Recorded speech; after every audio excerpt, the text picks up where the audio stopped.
In today's video, I'm going to teach you how to file your tax return in TurboTax Online or the desktop version.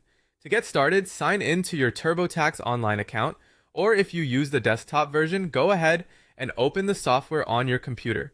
Make sure you're working on the correct tax return before moving forward. This is especially important if you're filing a prior year or late return because the filing options can sometimes be different depending on the tax year and whether electronic filing is still available. Once you're inside your return, the next step is to carefully complete all of the income, deduction, and credit sections.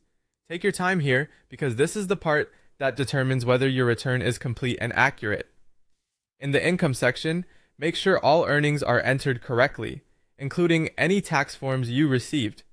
Then move through the deductions area and enter any information that applies to your situation. After that, continue to the credits section and review any tax credits you may qualify for. Even if you think something may not apply, it's worth reading each prompt carefully so you don't accidentally skip an important detail. As you work through these sections, review each entry for accuracy before moving on. Small mistakes can delay processing, especially if you're filing late or submitting a return for a previous year. If TurboTax shows any alerts, warnings, or review messages, be sure to address them before continuing.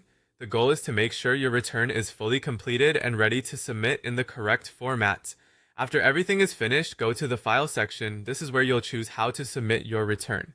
If electronic filing is still open for the tax year you're working on, select the e-file option and follow the final prompts to submit your return electronically.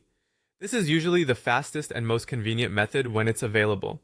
If e-file is not available, choose File by Mail instead.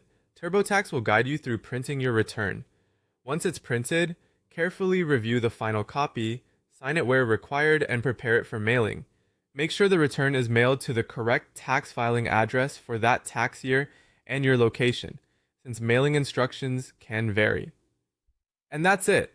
Once you've completed your income, deduction, and credit sections and submitted your return either electronically or by mail, your filing